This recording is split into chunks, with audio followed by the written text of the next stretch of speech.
السلام عليكم ورحمة الله وبركاته، يا رب تكونوا بخير. إن شاء الله هنعمل مع بعض النهاردة صينية البطاطس بالفراخ بطريقة جميلة وسهلة وبسيطة، وإن شاء الله هتعجبكم. ما تنسوش تشتركوا في القناة وتعملوا لي لايك، ويلا نشوف الطريقة.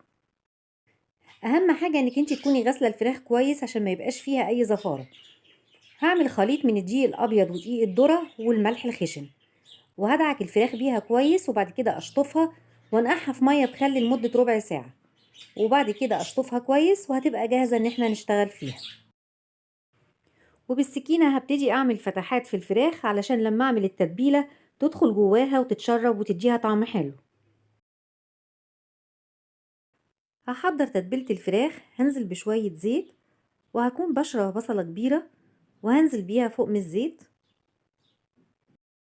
وهكون محضرة التوابل. معايا ملح على حسب الرغبة وفلفل اسود ونص معلقة صغيرة سكر، لأن السكر هو اللي بيظهر لي طعم التوابل. ومعايا توابل فراخ، وهنزل بيهم على البصل، وهنزل بمعلقة كبيرة صويا صوص وبمعلقة صغيرة صلصة، وهقلبهم كلهم مع بعض.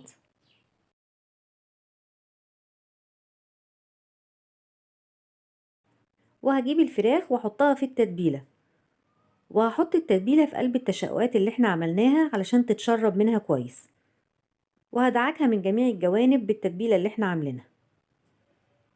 وهعمل الكمية كلها بنفس الطريقة. بعد ما تبلتها هبتدي اغطيها واحطها في التلاجة لمدة ساعتين، ويفضل انك انت تحطيها في التلاجة قبلها بليلة علشان تشرب من التتبيلة كويس. هكون مجهزة البطاطس مقشراها وغسلاها ومقطعاها حلقات تخينة زي ما انتوا شايفين سمكها عامل ازاي، وعصير طماطم وبصلتين كبار مبشورين، وفلفل رومي متقطع قطع صغيرة، وجزر متقطع قطع صغيرة، و8 فصوص توم مفرومين، وقرن فلفل حامي. ولو حبيتي تستغني عن الفلفل الحامي استغني عادي، مفيش مشكلة. الفراخ بعد ما شربت التتبيلة كويس هبتدي اشوحها على البوتاجاز. هجيب صينية واولع عليها واخليها تسخن كويس، وبعد ما تسخن هبتدي انزل بالفراخ عليها علشان تاخد الصدمة الاولانية،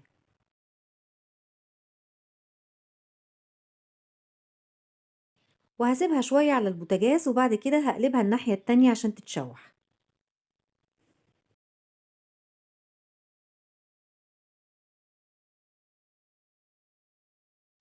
وكل شوية ابتدي اقلب فيها على الناحية التانية عشان انا عايزاها تتشوح كويس، وبشوحها على نار عالية علشان السوائل تتحبس في الفراخ ما تنزلش منها.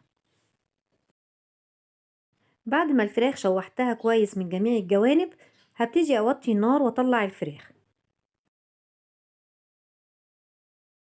وهنزل بمعلقة كبيرة زبدة في نفس الصينية علشان تاخد من ريحة التتبيلة مكان تشويح الفراخ. بعد كده هبتدي انزل بالبصل، وبالنسبة للبصلة التانية هنزل بنص الكمية وهحجز النص التاني، وأقلب البصل مع الزبدة. هيبتدي ياخد من ريحة التوابل اللي موجودة في الصينية. بعد كده هبتدي أنزل بالثوم وارجع أقلب تاني،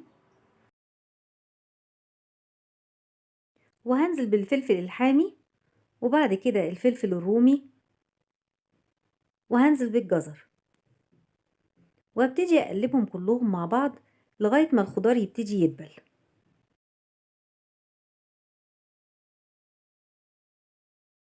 الخضار ابتدى يدبل، هبتدي أنزل بعد كده بمعلقة صلصة كبيرة وارجع أقلبهم مع بعض.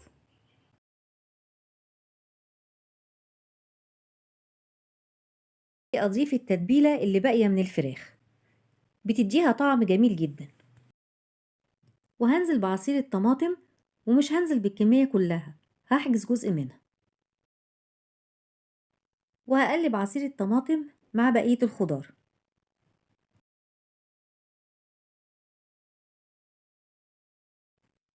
وهنزل بعد كده بالبطاطس على الطماطم والخضار، وابتدي أوزع الكمية كلها في الصينية.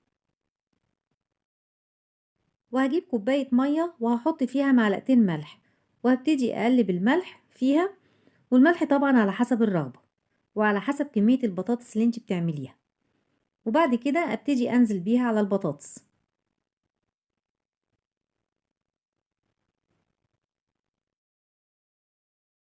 وهوزع كمية الفراخ اللي معايا فوق من البطاطس.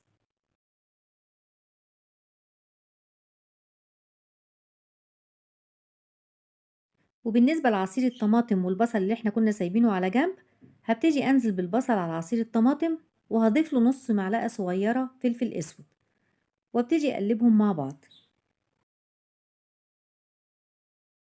وهوزع عصير الطماطم بالبصل فوق من الفراخ، بيديها طعم حلو جدا وبيخلي وشها محمر بعد ما بتستوي. وهسيبها على البوتاجاز تغلي، واول ما تغلي هطفي عليها واغطيها بورق الفويل وادخلها الفرن. ولما تكون داخلة على سوا هنشيل ورق الفويل وهنسيب الفراخ وشها يحمر. شايفين شكل البطاطس عامل ازاي والفراخ اتحمرت؟ بس هبتدي اقلب الفراخ الناحية التانية عشان تتحمر من تحت زي ما اتحمرت من فوق. بعد ما قلبتها الناحية التانية هدخلها الفرن علشان تتحمر. وبعد ما تتحمر ابتدي اعدلها تاني على وشها علشان يبقى شكلها جميل في التقديم. وده شكل صينية البطاطس بالفراخ بعد ما خلصت. ريحتها جميلة جدا وطعمها جميل، وإن شاء الله هتعجبكم. ما تنسوش تشتركوا في القناة وتعملوا لي لايك.